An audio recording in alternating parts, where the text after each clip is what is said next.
Hello and thanks for watching this Life Solved short. I'm Robyn Montague, and in these videos we get to meet the University of Portsmouth researchers sharing their work in the latest series of the Life Solved podcast. This is work that's changing our world for the better in all sorts of ways. This time I'm with Dr. John Fox to ask the question, who polices the police? London's Metropolitan Police have regularly been in the headlines in recent years with accusations of institutional racism, misogyny and homophobia.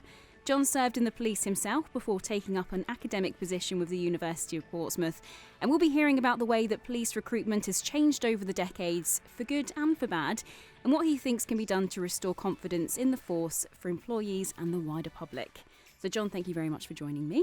Great to be here, thanks. So let's start then by looking at your own employment background. So you worked for the police. Can you tell us what was the decision that made you move from the force to the university? Well, most police officers sort of have a limited lifespan, a career span, if you like, and I did my full career there, but you still retire or finish in the police quite young. And so I got the bug to actually go into academic work quite late, about 2004 or 5, I think, and I had an opportunity to go and teach in New York City in a university there on an exchange, and was immersing myself with academics who worked there in that department, and some quite famous people who, I've read their books and stuff, and I think, wow. And anyway, I got the bug to get into that world, and had a chance to go to the University of Surrey through a sponsored master's degree, and then that led into me doing a PhD. So I spent 5 years there, really, and then just fell on my feet, and a job came up here in this department, as it was then, the ICJS, and I took it. I was lucky enough to get it, should I say. But I am a researcher into various aspects of policing, especially around investigation, homicide investigation, police culture, and police oversight, which is partly what we're going to be talking about today. I am a course leader for a course called BSc Honours in Policing and Investigation, which is a distance learning degree course here at Portsmouth. And I've got a really interesting cohort of students, people who are actually in the police, people who want to join the police, and people who just have an interest in this topic, policing, which we are all affected by every day. So I really enjoy that. And I've been here 10 years now. Time flies. And how was your own experience then working for the police force, or what police force you actually worked for? I worked in a large police force in the south of England, and for most of my time I was a detective, and I finished my career there as a detective superintendent. Did you enjoy your time there? Oh yeah, it's great, and I highly recommend it as a career. It has a few problems, and we're going to talk about a few of those now, but I wouldn't put anyone off joining the police at all. I mean, in the context of the world, I know it sounds a bit of a cliche, the British police are the best in the world. I wouldn't say that, but we're certainly up there somewhere, and it's something to be nurtured and valued. The reputation, the integrity of the police in this country is still way up there, and we need to not be complacent. And we've only been talking for a few minutes, but I've used force and forces in varying sentences here, because it's interesting when you think of the British police force, you think of it as a sort of one brain. It's one organism that's working and functioning together. Yeah. That's not necessarily the case, is it? I think that's a great point, and a lot of the public probably do not realise that there are 43 main police forces. They're called Home Office police forces because they are partly controlled by the government in Westminster. But there's another police force called the British Transport Police, which covers the whole country. Scotland has one single police force, and that's completely separate to England and Wales. Northern Ireland has a separate police force. So when we're talking about all of the police in England and Wales, we normally would, being sort of in the game, if you like, I would always call it the police service, which consists of a number of individual police forces. It's ever so important, particularly with the things we're probably going to be talking about, that the public do understand that their local police force, is unique to their county or their city if they're living in Manchester. And it doesn't necessarily mean that whatever's happening elsewhere in the country would happen in their local area. And that's, I think, something that's really important. these individual forces, do they work efficiently together though? Are they able to share information and Very much so, yeah. It's a very strange, I don't want to get too academic here, but it's what we call a combined system of governance. So half of the funding for the police comes from the Home Office, and therefore the Home Office has quite a lot of control over all of the police forces and how they operate. But the other half of the funding comes from local taxation, so we pay our council tax and pay. And so it should mean that every chief constable, the head of each police force, is operationally independent. They should not be interfered with by the Home Secretary. And yet, on a sort of macro level, there is this umbrella over the police forces all around the country where they have common discipline code, they have common pay arrangements. So every police officer in the country gets paid the same wage wherever they are. And also there's an organisation called the College of Policing, which again oversees all of policing in England and Wales and sets standards and a training curriculum for officers so that they all should be trained in the same way. So this idea of interoperability, and you sort of touched on it there, being able to share information, work in the same way is very much present in our force. And I think it's an example really, because if there was a huge series of murders where a single force couldn't, because they needed many more detectives than they had available, it's quite possible for other forces just to send in detectives and they would immediately be able to work together, knowing exactly what their common language is in terms of, you know, the way they're going to operate, and also their computer systems would be compatible. So it's great. And I think it is important. So while they are obviously governed by similar training and ethics, etc., they operate individually to some extent. So when there's something going on, for instance, in the Met, where you see constantly in the news headlines that there's incidents happening with their own officers, you have to remember that doesn't mean that every force in the country is experiencing similar difficulties for staff. Absolutely. And you know, you mentioned the Met, the Metropolitan Police in London. It's the first police force that we had in this country from 1829. It's by far the biggest. It's a quarter of the whole strength of the police service. About 35,000 officers, I think, work in London. And the average police force outside London is about 1,500, 2,000 officers, that kind of number. So, you know, the Met is 10 times bigger than most police forces. So it's complete aberration in a way. That's a lot of people to keep across and work with. And if we go back in time, because we said there about this is how we're structured here in the UK, has it always been like that? How has our police forces or our police service, operated through time? Yeah, it's a great question. And I just said a moment ago, in 1829, Sir Robert Peel decided, he was the Home Secretary at the time, decided we needed a professional police force.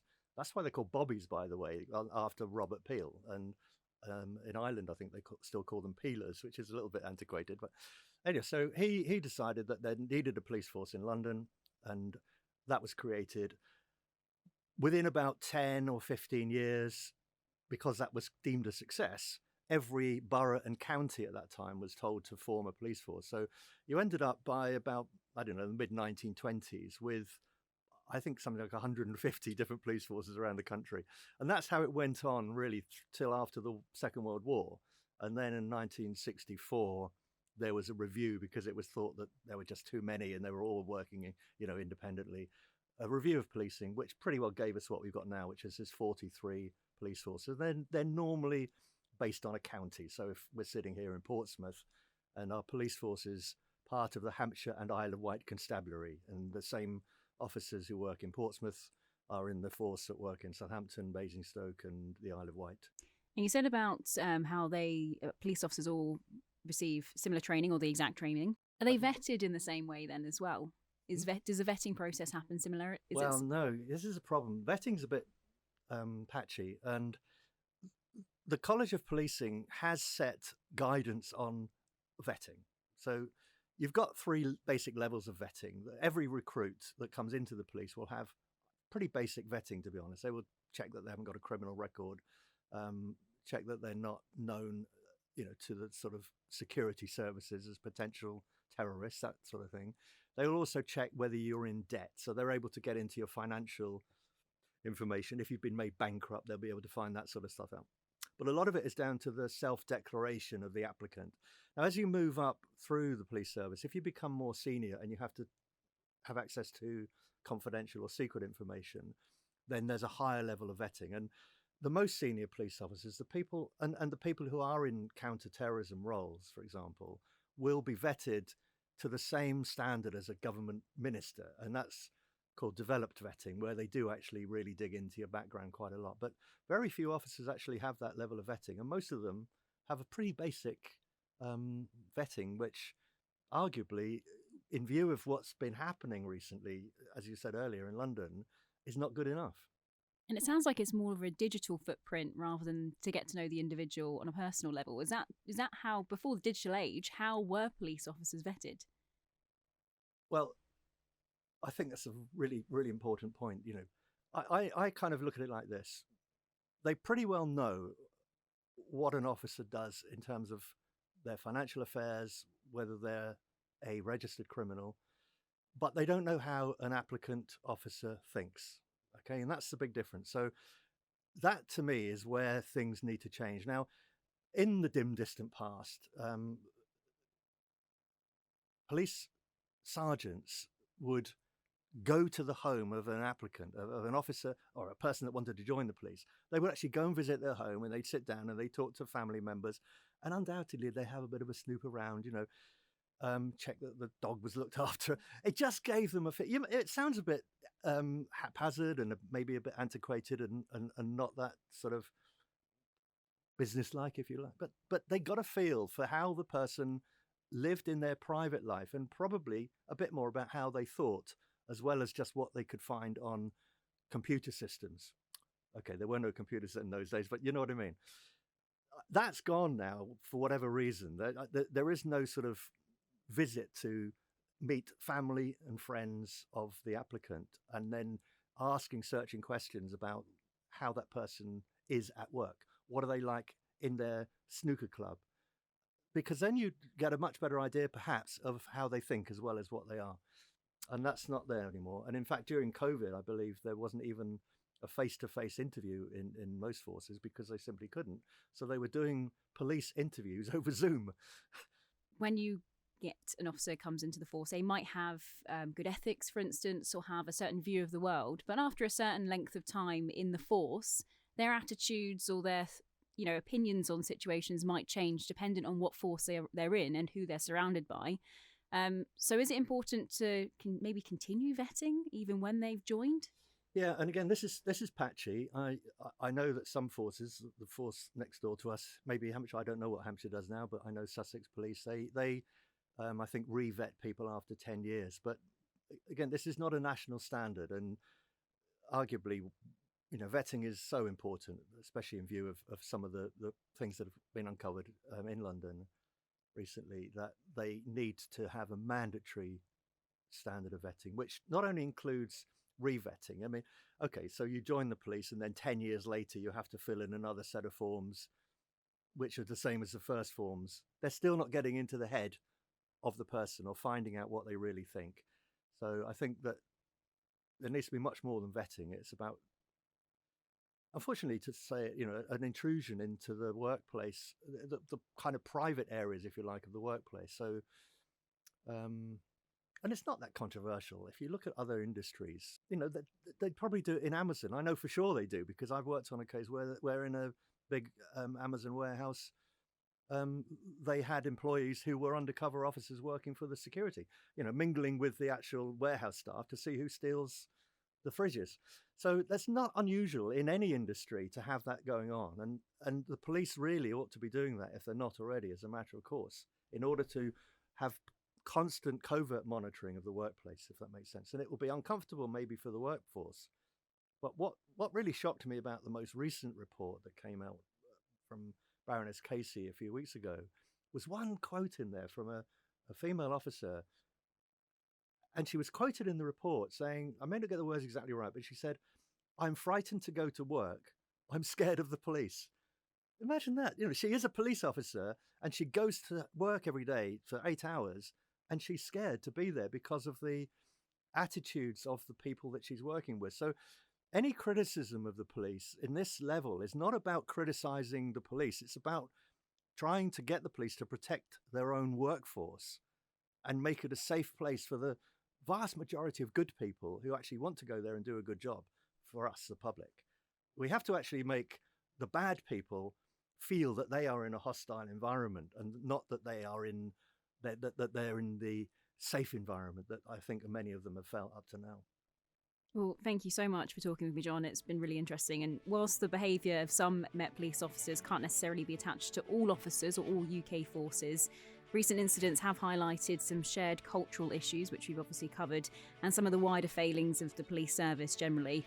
If you'd like to find out more about the road to better policing, listen to the full episode of Life Solved on the University of Portsmouth website, or just search Life Solved on your favourite podcast app now. You can click the link in the comments box below or head to port.ac.uk/research, and you can find out more about John's work there as well. Next time, we bring you the first of a two-part special exploring plastics and how they play a part in the future of fashion and textiles. See you again next time.